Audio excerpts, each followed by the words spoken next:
Hi guys, I'm back this week with a little bit more of a serious topic. This channel is Untitled by Gloria. The reason it's called Untitled is because I'm the worst at creating titles for my writings and for my videos. The entire basis of the channel is to spark conversations, talk about things that are a little bit more taboo. The main themes of this channel will be parenting, will be mental health. The only way for us to break down the taboo, the walls, the barriers, is to just talk about it. And if you find any interest in either of those topics, I would highly recommend subscribing. Today we're talking about childhood depression. Depression can hit at any point in someone's life. It can be chronic, it can be acute. That means it can be something that is just a chemical imbalance and somebody's going to struggle with it their whole entire lives. And that's valid and it's okay. There are plenty of other struggles that people go through that aren't stigmatized. So depression shouldn't be stigmatized. It is, but it should not be. Sometimes depression requires medication or other forms of therapy or other tools. I have a son who did give his consent to talk today, wanted to talk today, and he does struggle with it. Obviously, I'm concerned about him. I want him as healthy as possible. I wish I could carry him through this, but it's something that he has to carry this, and he has to go through this journey. The only thing that I can do is walk alongside him and find the resources, find the tools necessary for him to be able to stay strong and healthy and continue a healthy lifestyle the rest of his life. And we do the best that we can. That being said, we do know that childhood depression is increasing, and I don't want to act like I'm some expert. I am a mother with a son who struggles with depression, and I'm learning along the way, and I just want this video to be a way to start that conversation. Sometimes it can feel a little lonely, especially with topics that we're so afraid to talk about and so afraid to open up to other people. And it is a little nerve-wracking sometimes to be so transparent. It feels a little naked, like you're out naked in front of people. It's a little nerve-wracking, but I think it's so important. Every time I share my writing, every time I share my videos, I see or hear or get a lot of outside comments or friends or family or strangers saying, I thought I was the only one. I feel so alone. I'm so glad that there's a little bit of support and at least knowing that you're not alone. And then when you can have that outlet, when you can have that discussion with other people, I think that's also very, very helpful. So again, that's the goal with this video. Since the late 90s to about today, suicide attempts and depression have steadily increased. I wouldn't say like 100% or anything like that. I think the statistic that I saw, and I should have written this down, was about 33% increase in depression among adolescents from 1997 to about 2000 and something. We'll find the link. All of these things, whether I quote them exactly or not, I will link down in the description box below. I will leave behind resources, especially ones that are textable, because we know that our kids love to text. And if they're feeling like they need to reach out to somebody because they are feeling suicidal or they're feeling like they're in trouble, texting is a lot easier for our kids nowadays than before. So I will list a phone number to call, phone number to text, and other national resources. In 2019, 18.8% of high schoolers seriously considered a suicide attempt. A little less than 9% actually attempted suicide. That's concerning. It's very concerning, especially because even if it seems like a relatively small number, when that is your child, that is 100% your child. And again, I'm not an expert. I'm not here trying to tell you this is why more kids are being diagnosed with depression or feeling helpless and all that stuff. I'm just here to give this a voice, to provide awareness, to give some resources, and to introduce Christian, my son, so that there is, a child's voice behind it. We talk very frankly in this household about depression, suicide, mental health, mental illness, all of that. We all at some point have seen therapists, are currently in therapy. Some of us may need medicines now or in the future. And I think that using all the tools at your disposal that are necessary is important. I don't think that taking medicine should carry a stigma. I don't think seeking therapy should carry a stigma. I don't think the word suicide should carry a stigma. And that is so important, especially if your child is feeling suicidal. Asking that question is important, and it will not drive your child to complete suicide. It will allow them to know that you are serious about them. You may not understand per se what they're going through, but that you care enough to reach out. A lot of times we do this thing where we say, if you need something, let me know, reach out, talk to somebody. And that's great. And that's great. We need to provide that as an option. But having been somebody that has gone through depression prenatally, you're drowning. And if you're drowning, how are you going to flag down the lifeguard? It's very unfair to tell somebody, if you're drowning, wave over to me and let me know so I can save you. I can help you. Granted, and this is the other thing, this is the reason why I feel like videos like this, discussions like this, topics like this are so important to talk about, is because we're so afraid of being that lifeguard. We've never been educated on how to be a lifeguard. You're asking the layperson, hey, help these people who are drowning. Maybe you don't know how to swim. And that's why I think we need to talk about it. Because the more we're open about it, the more we talk about it, the more we rope people in. You might not know what to do, but you might have a friend that does. You might not know what resources are available, but there's somebody who does. And then once you start learning about those resources, now you can be somebody that can help somebody else. And so it's a community. It's too much to think that one person can save somebody else. I think that's why it's got to be a community. The only way for us to make a community is to talk about it and to really drive down these barriers between us. For children, I think the number one resource is the pediatrician.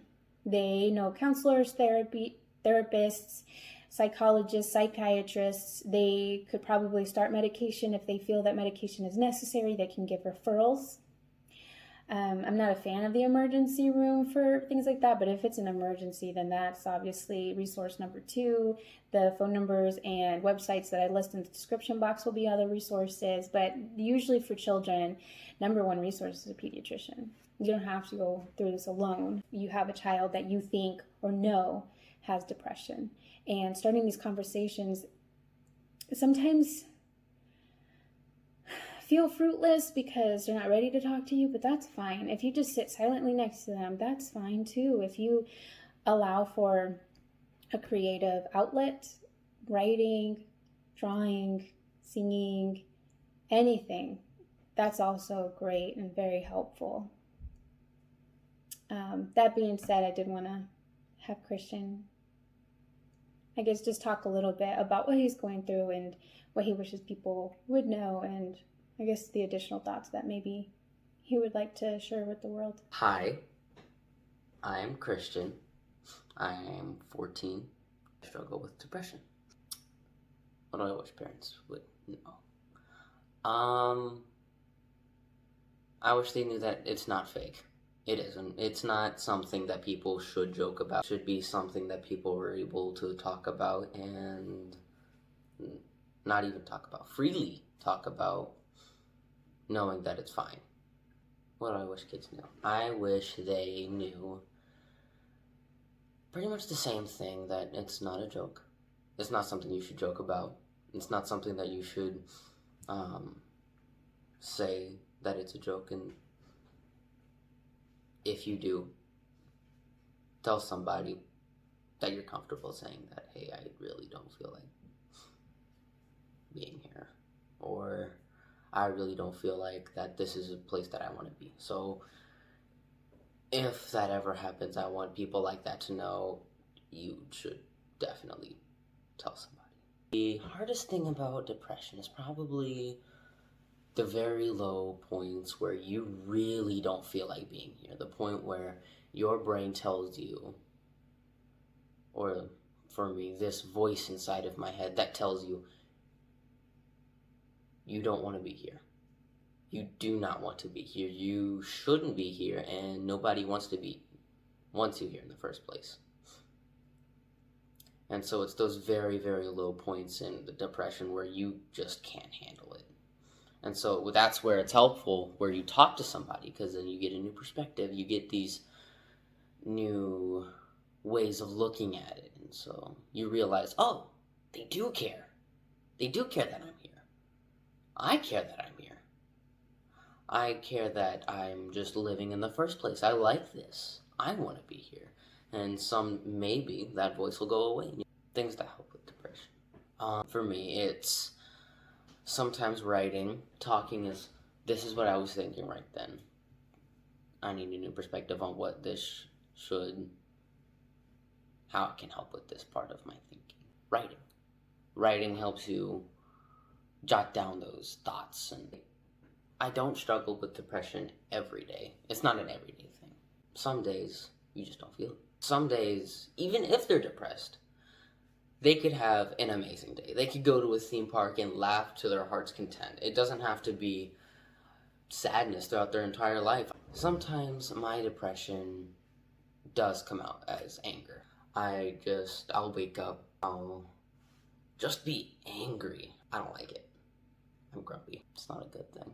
I am working on the anger helps when I talk with somebody. Hiking, breathing, just stopping and walking away from the situation in the first place. My depression affects my self-worth it makes me feel worthless. It does. I don't feel like that I should be here. There you go. I think you're amazing. And I think you're wonderful. And I think you're very smart. And I think you're very kind. And you are an amazing big brother. I think you have some things that you struggle with, but I think that you're working very hard to overcome them. I think you are very worthwhile. You are the love of my life. And I love your imagination. I love how curious you are about the world. I love that you love hiking and music and drawing and anime, reading and all of that stuff.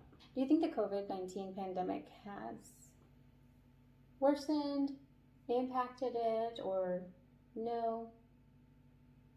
It definitely has impacted it. It has probably made it worse. Why? There's not always somebody to talk to. Obviously, there's my mom. So you feel more isolated? Yeah. Yeah. So I have found, through a little bit of the research that I do and just staying aware, I know I've read a few with really young children.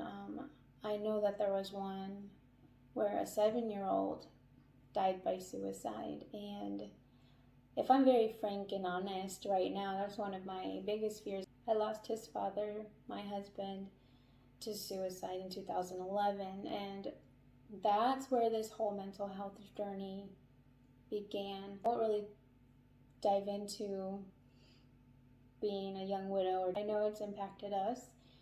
We think about him every day. We talk about him often. And I try to create an environment that is open. I answer questions that they have in a very kid-appropriate way. And I think that's another reason that I wanted this channel was sometimes it's easier to have a source rather than digging around everywhere, because it did take a long time. It's been a long journey. It's a journey that's totally not over yet or anything.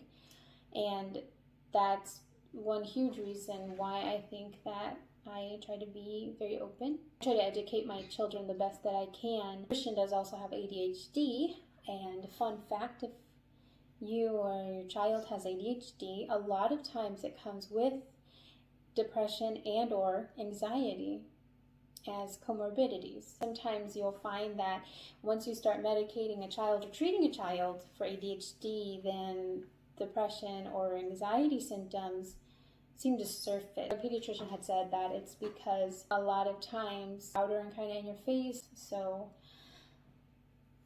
that's just something to look for and just to be aware. Christian doesn't really have any anxiety or anything like that, but he definitely has the ADHD and depression combo. Neither of which he's medicated for. We do have discussions on it all the time, but he's obviously in therapy, talk therapy, and he obviously has a lot of tools at his disposal. I am not somebody who is against medication. I know that there's a lot of parents out there, because I've had these discussions before, that are worried or scared about medicine, which I totally understand, but I think some of that worry and fear, I think some of that fear revolves around what other people think, what society thinks, what family members think about medicating a child. So it's really hard when grandparents are giving you a lot of grief for medicating your child or making it seem like depression or anxiety or ADHD are not real things for children, or just really minimizing the impact of it and things like that. It's really hard, especially with friends and family, and especially family. And especially if you're someone who's very non-confrontational, or if a spouse or a partner doesn't believe it as much, or they think that, oh, of course they're going to say this stuff so we can give them a pass for certain behaviors and things like that. It's really, really difficult. But me personally, I have tried my best to work through that fear and to really try and be a little bit more bold for the sake of my children. I don't want to find out that I prevented my child from getting potentially life-saving medicine because I was afraid of what my family, my friends, or society, or strangers on the internet were going to think. My decisions are based purely between what I feel is best for him and what he feels comfortable doing. Because even though he's a child, I do want him to be feeling like he's in control of his own body and giving true consent to everything. Of course, this is a little bit different if he's 4 and he has like other stuff, but as he's getting older, and especially as a teenager now, he has a lot more say in what's going on and what's going into his body and things like that.